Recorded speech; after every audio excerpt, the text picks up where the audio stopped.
candidate Tony Devoy enjoyed relative success in yesterday's by-election, doubling his vote to more than 1,200.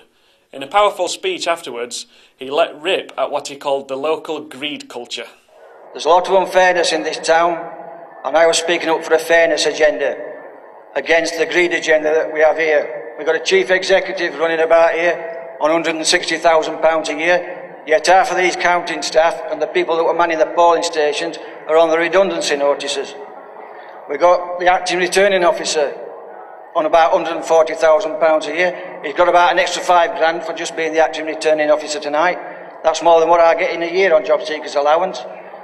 And the sacking lollipop ladies, frontline staff, care workers and everything.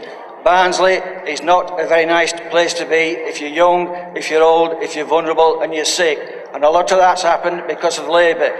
They have wasted millions over the last 10 years. We've had hundreds of millions poured into this town, and the first thing they did was big up their salaries and pensions. While the people in this town, the average salary is about £12,500, £15,000 a year. And there's so much unemployment, and there's a lot of deprivation out there that needs to be tackled. And I hope, Dan, I hope you can do that. I hope you're going to tackle the greed at the top in the public sector, and I hope you're going to look after the ordinary people of this town. Because if you don't, you're going to need your colleagues up here to surround that council officers and keep us from getting hold of them. Thank you.